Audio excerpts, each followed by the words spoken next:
ఇంట్లో ఉన్న బంగారాన్ని విడిపించి ఆ రోజు ఆన్లైన్ రేటుకే మేము కొంటాం. Sharma gold company. Suman TV ప్రేక్షకులకి నమస్తే.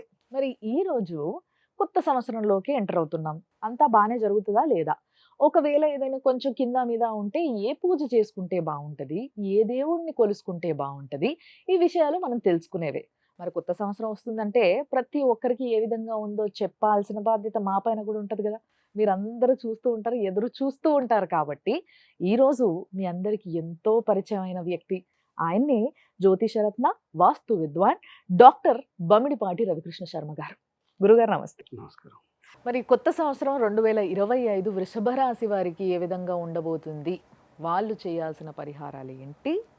అండ్ వాళ్ళలో కూడా పిల్లలు, పెద్దలు, వ్యాపారస్తులు, ఉద్యోగస్తులు, స్త్రీలు అందరికీ రాజకీయ నేతలు వీళ్ళందరికీ ఏ విధంగా ఉండబోతుందో గురుగారు చెప్తారు. మనం విందాం. గురుగారు, ఈ వృషభ రాశి సంబంధించి మనకి అంటే మార్చి 29 లోపు వరకు ఒక రకమైనటువంటి భావన, అలాగే మార్చి 29 తర్వాత శని మీనరాశి ప్రవేశం తర్వాత కూడా అద్భుతాలు జరగడానికి అవకాశాలు ఎక్కువగా కనపడుతున్నాయి. అయితే మార్చి వరకు చాలా జాగ్రత్తగా ఉండాలి. అందరూ కూడా ప్రతి విషయంలో కూడా ఆచితూచి వ్యవహరించడం, మాట్లాడేటప్పుడు కూడా 1కి 2 సార్లు ఆలోచించుకొని మాట్లాడటం వల్ల ఎటువంటి ఇబ్బందులు జరగవు. అయితే ముఖ్యంగా విద్యార్థులకు సంబంధించేసరికి కాంపిటేటివ్ ఎగ్జామ్స్ ఎవరైతే రాస్తున్నారో, ఎంసెట్ కానివ్వండి, ఇతరత్ర లా పరీక్షలు కానివ్వండి, లేదా ఇతరత్ర ఎంబీబీఎస్ సంబంధించినటువంటి నీట్ కానివ్వండి, ఇవన్నీ కూడా ఎవరైతే కాంపిటేటివ్ ఎగ్జామ్స్లో ఎవరైతే పాల్గొంటున్నారో, అలాగే విదేశాలకు సంబంధించినటువంటి విద్యకు సంబంధించి ప్రయత్నాలు చేస్తున్నారో వీళ్ళందరికీ కూడా ఏప్రిల్ నెల తర్వాత అద్భుతమైనటువంటి ఫలితాలు పొందగలుగుతారు. అంటే ఓవరాల్గా మనకి ఏప్రిల్ లోపు జరిగే ఎగ్జామ్స్ ఎవరైతే రాస్తున్నారో వాళ్ళందరికీ వాళ్ళు ఆశించినటువంటి ఉత్తమ ఫలితాలను పొందగలుగుతారు. అయితే మరి కాంపిటేటివ్ ఎగ్జామ్స్ వచ్చేసరికి మేలో ఎక్కువగా జరుగుతూ ఉంటాయి మనకి. మరి మే అయ్యేసరికి ఇక్కడ గురుడు మిథున రాశిలో ఉన్నాడు, అలాగే రాహువు సింహరాశిలోకి, కేతువు సింహరాశిలోకి ప్రవేశం, రాహువు కుంభరాశిలోకి ప్రవేశం, శని మీనరాశిలోకి ప్రవేశం. బద్ధకము, జడత్వము ఏర్పడడానికి ఎక్కువ అవకాశం ఉంది. తప్పనిసరిగా బద్ధకాన్ని వదిలిపెట్టాలి. నాకు బాగా వచ్చులే అని ఓవర్ కాన్ఫిడెన్స్ ఎట్టి పరిస్థితుల్లో పనికిరాదు విద్యార్థులకు. 1కి 2 సార్లు వచ్చిందైనా సరే మళ్ళీ క్షుణ్ణంగా పరిశీలించుకొని చదువుకుంటే కనుక మే తర్వాత మంచి అద్భుతమైనటువంటి ఫలితాలను పొంది మీ యొక్క జీవన శైలిని కూడా మీరు మార్చుకోవచ్చు. అలాగే ఉద్యోగస్తులకు సంబంధించి మంచి ప్రమోషన్స్, అలాగే నూతన అవకాశాలు ఎక్కువగా వస్తాయి. ఈ సంవత్సరం గత 4-3 సంవత్సరాల నుంచి ఎవరైతే అంటే వాళ్ళకి ఇష్టం లేకపోయినా తప్పనిసరి పరిస్థితుల్లో ఉద్యోగాలు ఎవరైతే చేస్తున్నారో, ఎంత బాధలైనా అనుభవిస్తున్నారో వాళ్ళందరికీ కూడా డోర్స్ ఓపెన్ అవుతాయి. తప్పనిసరిగా ఏప్రిల్ నెల తర్వాత ఉద్యోగస్తులందరికీ కూడా శుభ పరిణామాలు రావడానికి ఎక్కువ అవకాశాలు ఉన్నాయి. గురువు మిథున రాశిలో ఉండటం వల్ల సమయానికి ఆలోచన కలగడం, ఆ ఆలోచన కలిగిన మాత్రానే ఉద్యోగస్తులంతా కూడా వాళ్ళు అప్లై చేసుకోవడం, తద్వారా వాళ్ళు మంచి ఉద్యోగాలను పొందడానికి ఎక్కువ అవకాశాలు ఉన్నాయి. గత 6 నెలల నుంచి చూసుకుంటే ఉద్యోగాలకు చాలా ఇబ్బందిగా ఉంది. విదేశీ ఉద్యోగాలు కానివ్వండి, ఇతరత్ర ఉద్యోగాలు కానివ్వండి, ఇవన్నీ కూడా సమసిపోతాయి. తప్పనిసరిగా ఏప్రిల్ తర్వాత వృషభ రాశి వారికి మంచి యోగం. ఎందుకు అంటే కంటక శని ప్రాబ్లం వెళ్ళిపోతుంది. ఇక్కడ శని కుంభరాశి నుంచి మీనరాశిలోకి ప్రవేశిస్తున్నాడు. నిన్నటి వరకు కంటక శని ఉంది మనకు. మార్చి వరకు 29 మార్చి వరకు కంటక శని ఉండబోతుంది. కంటక శని ఎప్పుడైతే మనకి ఏకాదశంలోకి ప్రవేశించిందో దశమం నుంచి అద్భుతమైనటువంటి యోగాన్ని గురుస్థానంలో పొందుతున్నారు. కాబట్టి ఉద్యోగస్తులంతా కూడా మీకు నచ్చిన ఉద్యోగ ప్రయత్నాలకి సిద్ధంగా ఉండండి. ఇక వ్యాపారస్తులకు సంబంధించి బాగా పెట్టుబడులు పెట్టుకోవచ్చు. ఏదైనా స్టాక్ పెట్టుకునే వాళ్ళైతే స్టాక్ కూడా పెట్టుకోవచ్చు. మీకు చాలా ఆశాజనకంగా ఉంటుంది. మీరు కోరుకున్నటువంటి లాభాలని మీరు పొందగలుగుతారు. అయితే సమస్య ఏంటంటే సస్యవృద్ధి కొంచెం తక్కువగా ఉంటుంది. కాబట్టి అంటే మనకి ఈ సంవత్సరం పాడి పంటలకు సంబంధించి ఉగాది తర్వాత వచ్చేటువంటి సమస్యలు కొంత సస్యవృద్ధి అంటే పంటలు కొంచెం తక్కువగా పండుతాయి. కాబట్టి డిమాండ్ ఎక్కువగా ఉంటుంది. తద్వారా మీరు ఆలోచించి నిర్ణయాలు తీసుకుంటే వ్యాపారంలో అధిక లాభాలు మీరు పొందవచ్చు.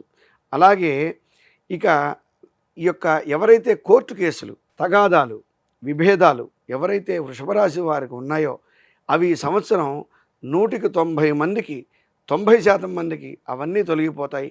కోర్టు చికాకులు ఏమైనా ఉంటే మీ ఆస్తి సంబంధించినటువంటి కానివ్వండి, ఇతరత్రా ఇబ్బందులు కానివ్వండి, తప్పనిసరిగా వాటి నుంచి మీరు బయటపడిపోతారు.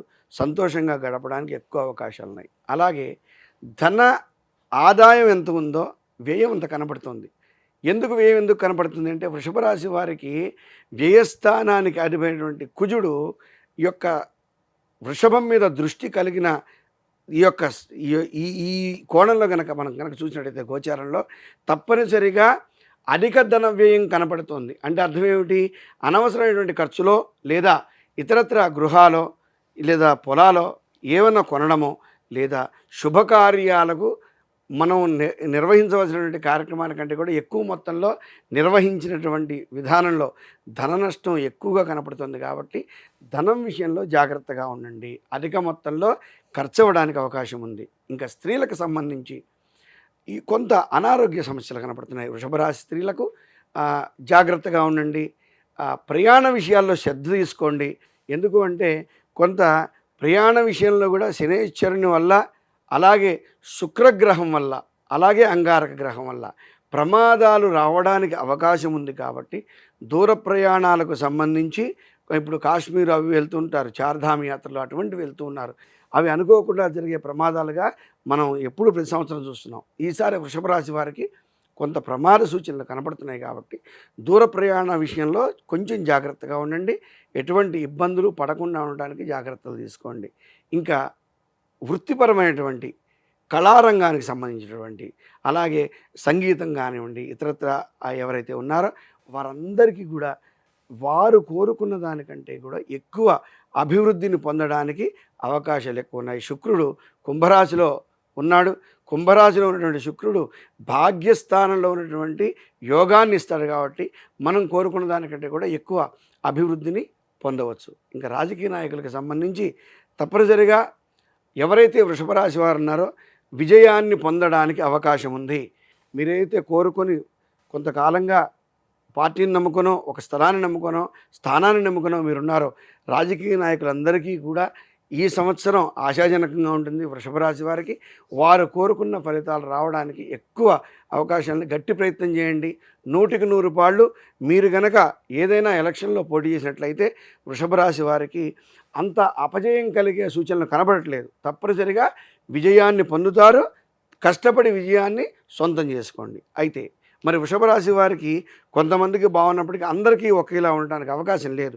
కొంతమందికి కొన్ని ఇబ్బందులు రావడానికి ఉన్నాయి. కాబట్టి తప్పనిసరిగా వృషభ రాశి వారు ఈ సంవత్సరం దుర్గామాత ఆరాధన చేసి తీరవలసిందే. ఎందుకు అంటే చతుర్థంలో కేతువు, అలాగే భాగ్యరాహువు. ఎట్టి పరిస్థితుల్లో కూడా మీరు దుర్గామాత యొక్క పాదాలు వదిలిపెట్టడానికి అవకాశం లేదు. దుర్గామాత, చండీమాత, అలాగే అమ్మవారి యొక్క అనుగ్రహాన్ని పొందినట్లయితే గనక ఎటువంటి ఇబ్బందులు రావు. అలాగే అనారోగ్యాలు ఏవైతే దరిచేరుతున్నాయో, ఇందా చెప్పాను స్త్రీలకు అనారోగ్యం అని, ఈ అనారోగ్యం సంబంధించినటువంటి అనారోగ్యాలు దూరం అవడం కోసం, ఆరోగ్యంగా జీవించడం కోసం తప్పనిసరిగా అమ్మవారి ఆరాధన చేయటం వల్ల అన్ని రకాలుగా కూడా చాలా విశేషంగా ఉంటుంది. శుభం భూయాత్. చాలా బాగా చెప్పారు గురువుగారు. సో చూసినారు కదా, వృషభ రాశి స్త్రీలకి మళ్ళొకసారి అలర్ట్ ఇది. జాగ్రత్తగా ఎక్కడికన్నా బయటికి వెళ్ళినప్పుడు జాగ్రత్తగా వెళ్ళండి. లేదంటే బెటర్ మీరు డ్రైవ్ చేయకండి. ఈ మధ్య అసలు స్త్రీలు ఎక్కువగా డ్రైవ్ చేస్తూ ఉన్నారు. జాగ్రత్త. ఓకే, చూస్తూనే ఉండండి సుమన్ టీవీ.